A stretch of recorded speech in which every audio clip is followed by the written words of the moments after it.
Muslim community. On Thursday, I will head to Christchurch to meet with overseas delegations ahead of the National Remembrance Service on Friday, which obviously I will be attending. I want to update you, though, on the government's next steps in response to the Christchurch terrorist attack and our plans to keep New Zealand safe and to ensure that this never happens again.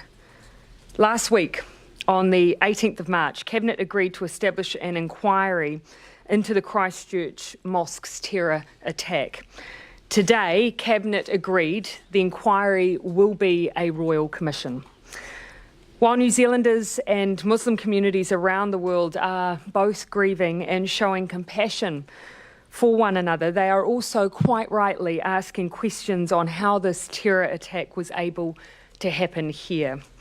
This includes questions around the accessibility of semi-automatic weapons, the role social media has played generally, and the focus of the intelligence and security services. There are questions I too have asked and of course want answers to as well. In short, the inquiry will look at what could have or should have been done to prevent the attack. It will inquire into the individual and his activities before the terrorist attack, including, of course, a look at agencies. It will look at the actions of the SIS, the GCSB, police, customs, immigration, and any other relevant government departments or agencies. In the next 2 weeks, the precise terms of reference will be finalised, including the lead for the Royal Commission and its duration. What I can say today is that there will be a focus on whether our intelligence community was concentrating its resources appropriately and whether there were any reports that could or should have been alerted them to this attack. It is important that no stone is left unturned to get to the bottom of how this act of terrorism occurred and what, if any, opportunities we had to stop it included. In particular, as I've said many times before, I want recommendations on how any such attack in the future can be stopped. I do want to say that royal commissions are usually reserved for matters of the gravest public importance, and it is clearly the appropriate form of inquiry for this instance. I am pleased also to share with you today, though, that in the coming week, at the end of the week on Sunday, I will be travelling to China. I will be in Beijing for meetings with President Xi Jinping and Premier Li Keqiang. I will also be formally opening the New Zealand Embassy. This was a visit that was planned some weeks ago, but given the terrorist attacks in Christchurch, I've cut it back to 1 day of meetings. This is an important visit. New Zealand places a high priority on our relationship with China. Our businesses value the relationships they have, and I do look forward to our ongoing engagement.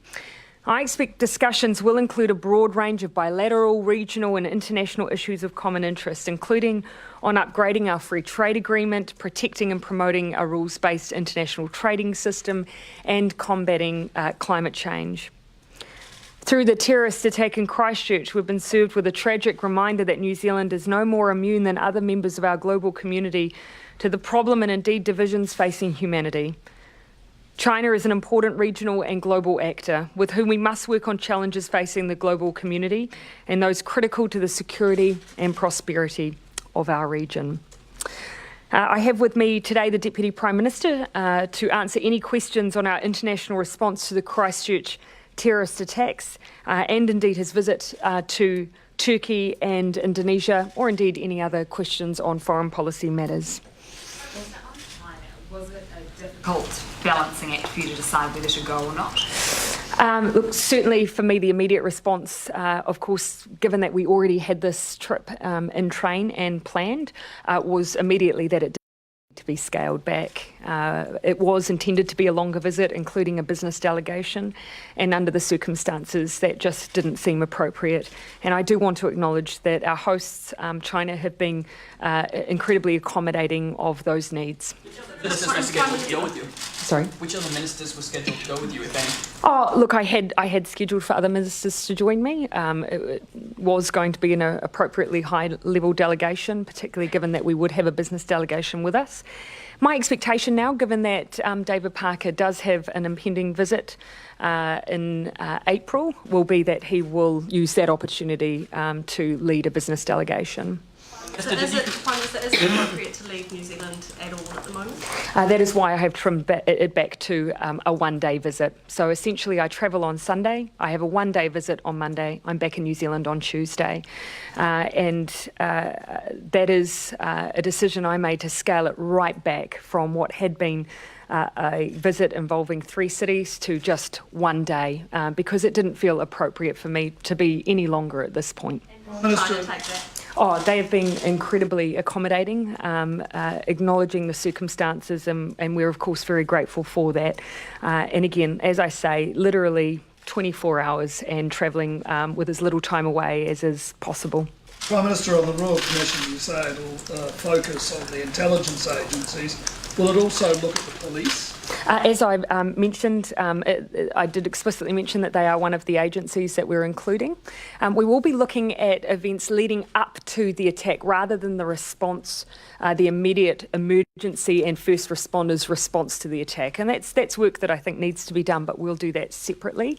But as I've said, the SIS, the GCSB, police, customs, immigration, any other relevant government agencies, we are still finalising the terms of reference, but Cabinet's been clear about the level of which they intend this inquiry to be. Minister, are our surveillance laws at the moment too soft? Are our surveillance laws at the moment too soft? Look, one of the questions that we need to answer is whether or not we could or should have known more. New Zealand is not a surveillance state, and that's been a very clear directive, I think, from members of the public. But questions, of course, need to be answered around whether or not this was the activities of an individual that we could or should have known about. And the agencies themselves are welcoming independent oversight and investigation into that very question. Royal Commissions do tend to take a long time. Yes. Is there a risk by escalating it to that level that we won't get answers soon enough? And look, you're absolutely right. We've got to weigh in up here the seriousness of the attack and the need for people to have confidence of its independence, with also their desire for there to be answers in a timely way. One way that we can try and ensure that that happens is in the way that the terms of reference are crafted, and also the scale of the group of inquirers. And so those are all things we're factoring in. We want it to be independent. We want to be at the highest level, but we do also want it to be timely. How soon would you like it to be able to report back when you get those answers? I've had some early indications, but I want to reserve giving some timelines until we've been able to finalise those terms of reference. But I absolutely accept that people want answers and they don't want to be left waiting a long time. But we equally have to allow the time for the inquiry to do the job properly. So we're weighing all of that up. On social media, Twitter in particular, there's still auto-playing videos of the attack being shared. Have you reached out to Twitter and other social platforms in recent days, and what are you expecting them to do, like in the immediate? We've had proactive contact.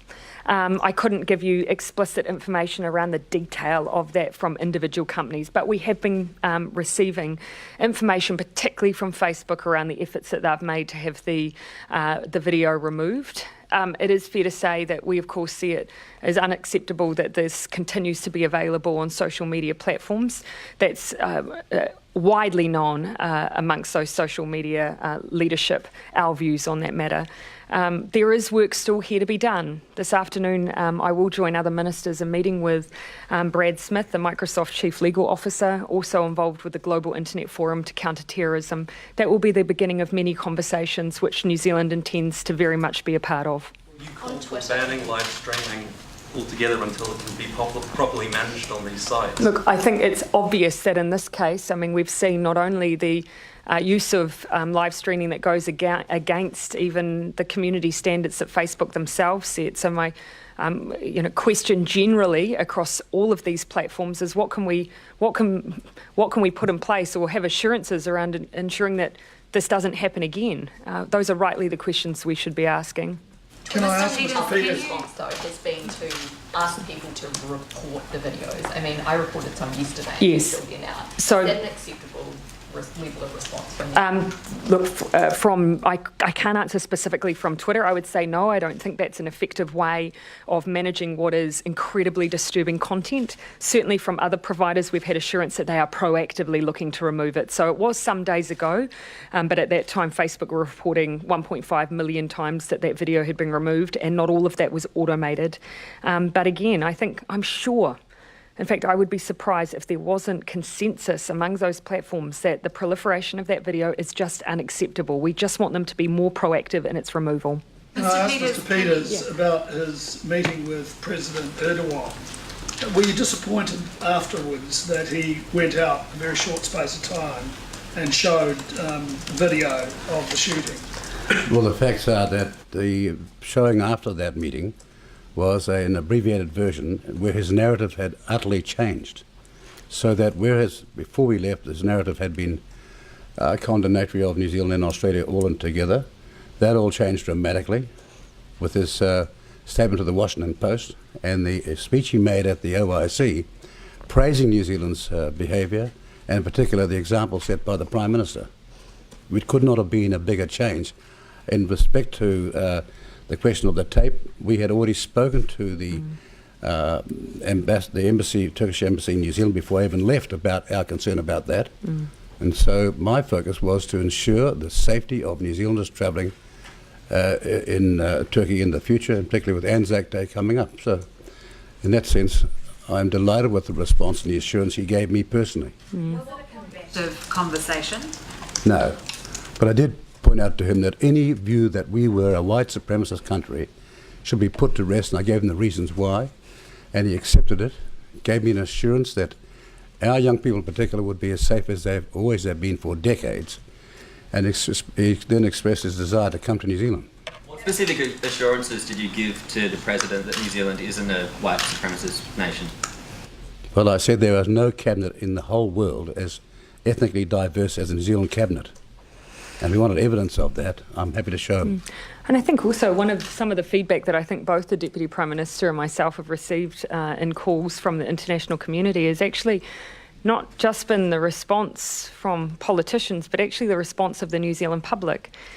Those leaders have seen the images of New Zealanders turning out in their thousands at vigils. They've seen the images of flowers laid at the gates of mosque, the spontaneous gathering of students in support of those affected. They have seen all of those images internationally, and that has sent a message around New Zealanders' grief alongside the members of the Muslim community. Is it acceptable for President Erdogan to show any part of this live stream video in any context at all? We've already shared our view on that. That has gone directly to their representatives here in New Zealand, as the Deputy Prime Minister has said.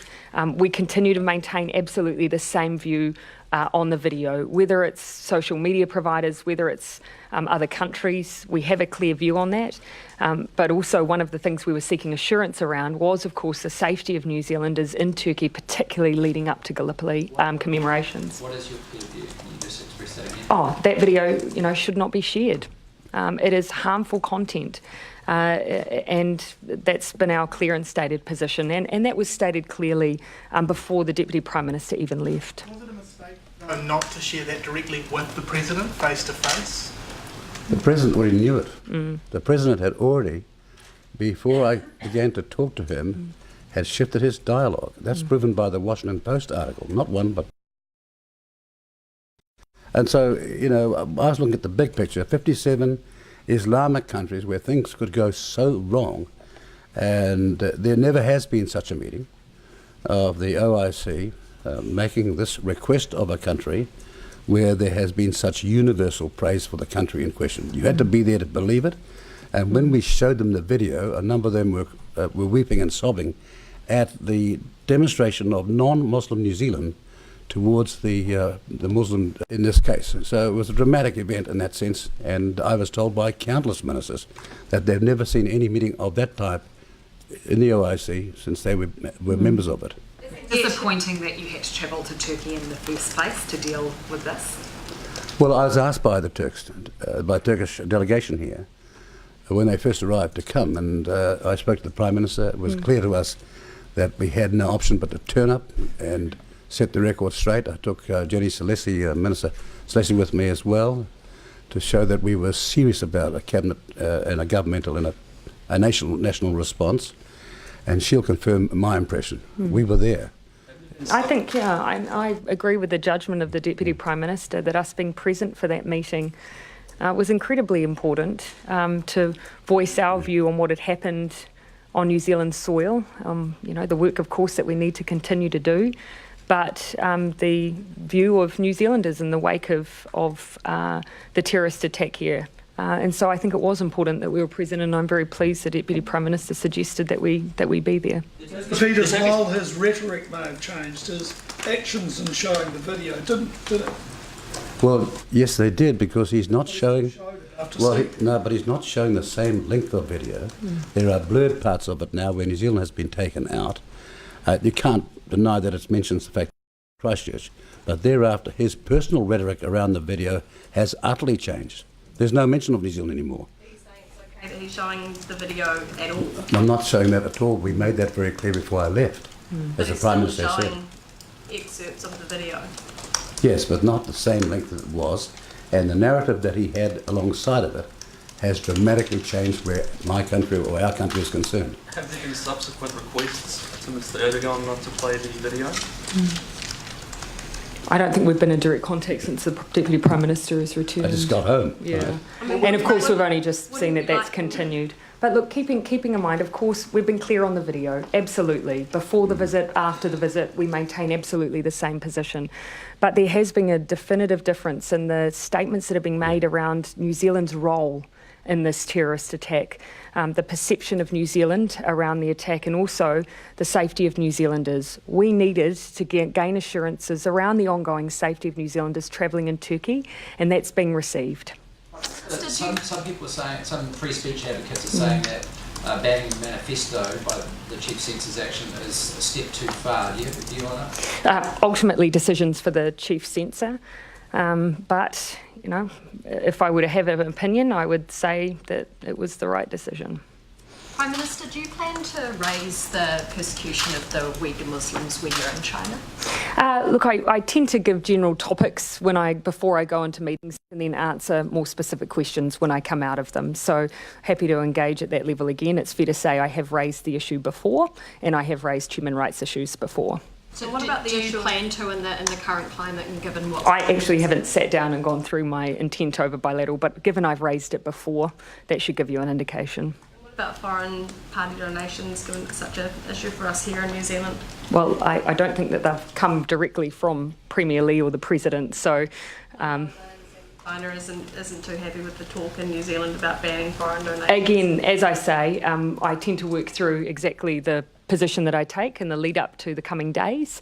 I'm happy to answer detailed questions after I've sat down in those bilaterals. At the moment, though, I've given some very broad indications, but almost always there's some discussion around human rights issues. Hoping to extend the upgrade to the free trade deal. Are you hoping to get something concrete out of that, or will there not be time given it's only one day? Look, it's been part of the last time I met with Premier Lee. It was a subject of conversation. Of course, we take those opportunities to have conversations about our economic and trading relationships, and I expect it will be no different. Obviously, the substantive work is always done by our officials, but we do tend to touch on the progress that we're making in those bilaterals. Mr Peters, the Turkish Vice President and Foreign Minister were on the ground in Christchurch within 48 hours of the attack. Was there any consultation with the New Zealand government from the Turks before they flew here, because they were using up a lot of police resources just 2 days after the attack on the ground in Christchurch? Yes, there was. They said they were coming. Was it appropriate for them to be here so soon? Well, look, that's for the Turkish government to decide, as it would be for any country to decide. Some have come later, and the immediacy of the event, especially in a Muslim circumstance, would justify that. Prime Minister, do you think that the NZSAs have been too focused on Islamic extremism? Look, as I've said repeatedly, of course, that is an area where they highlighted to me in the aftermath of this situation the work that they had been doing over the last 9 months. given what they had seen occurring at a global level.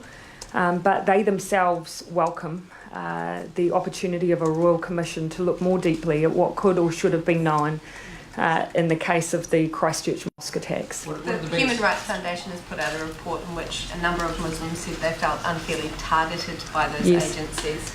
Have you got that sense from them being around the Muslim community over the last week or so? Yeah, and actually, to be frank, the conversations I've had with the Muslim community hasn't necessarily, but I want to acknowledge that they are usually, sometimes those have been in the public space, so that may not have been the appropriate place for them to raise concerns. So I don't want to take that as being indicative necessarily.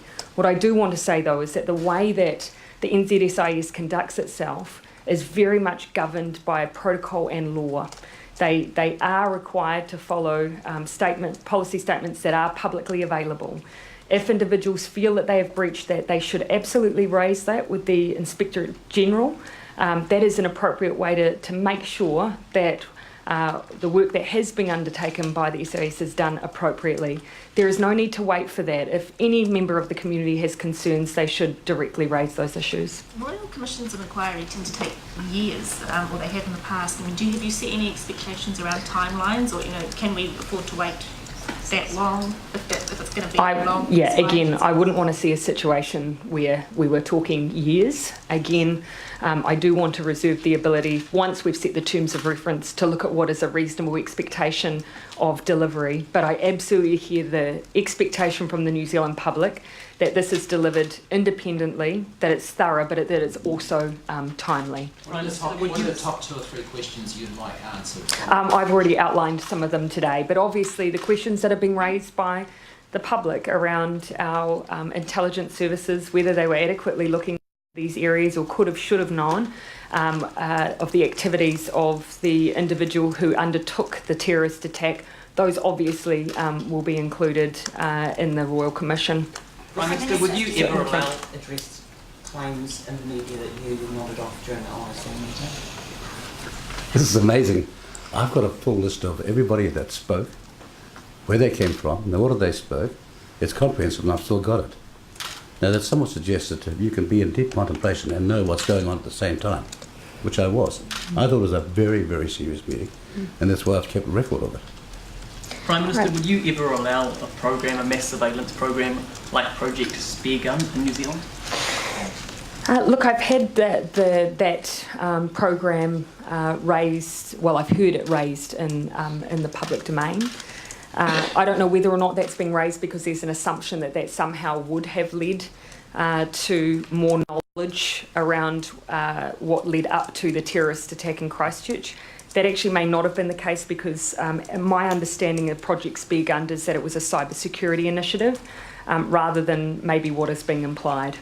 Prime Minister, any update on a gun register or gun buyback program? Yeah, so today Cabinet did discuss some of the detail around the legislation that is proposed to be debated in the next session of Parliament. There was a general conversation around the additional work that needs to be done. Obviously, we've prioritised the legislation banning assault rifles and military-style semi-automatics. We have asked for extra work to be done, and police have recommended additional work be done around issues of licensing, around the issue and question of a register. We've not yet made final decisions there because we're still awaiting additional advice from police. Do you expect that the urgent... Sorry? Obviously, that will sit in tandem to the legislation, and we expect that the details of that will be worked through to sit alongside the final legislation. Do you expect the urgent work, that urgent work on guns will push back other major government priorities like the response to the tax working group, the response to mental health inquiry? Look, not where there hasn't been direct involvement from agencies that are working on other areas.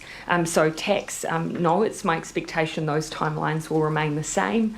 Mental health, there has been a draw on agencies there, so that is an area where we may yet see a small change in timetables, but yet to see that finally. Do you expect any changes to budget announcements in that case? No. Prime Minister, in the UK, a group has reported a 500% increase in Islamophobic hate crimes following Christchurch. Have you had any briefings that would suggest there has been an uptick here, or? No, I've seen the reporting, and of course the plea that I would make is anyone who has been the subject of any threats, please report that to police. If you've seen any information that you think our intelligence services should know, please report it. They are taking them seriously, they are following them up. I think it's devastating to know that when a community has been the subject of a direct attack like this, that they would then be subject to threats. I think that's utterly despicable. Have you instructed any government agency to reach out to the owners of the website 8chan, which the Washington Post was reporting looked like a terrorist recruitment website in the wake of the Christchurch attack? Yeah, and we are, as a Cabinet, having a conversation around meaningful change in the area of social media. So I am expecting further advice in that area.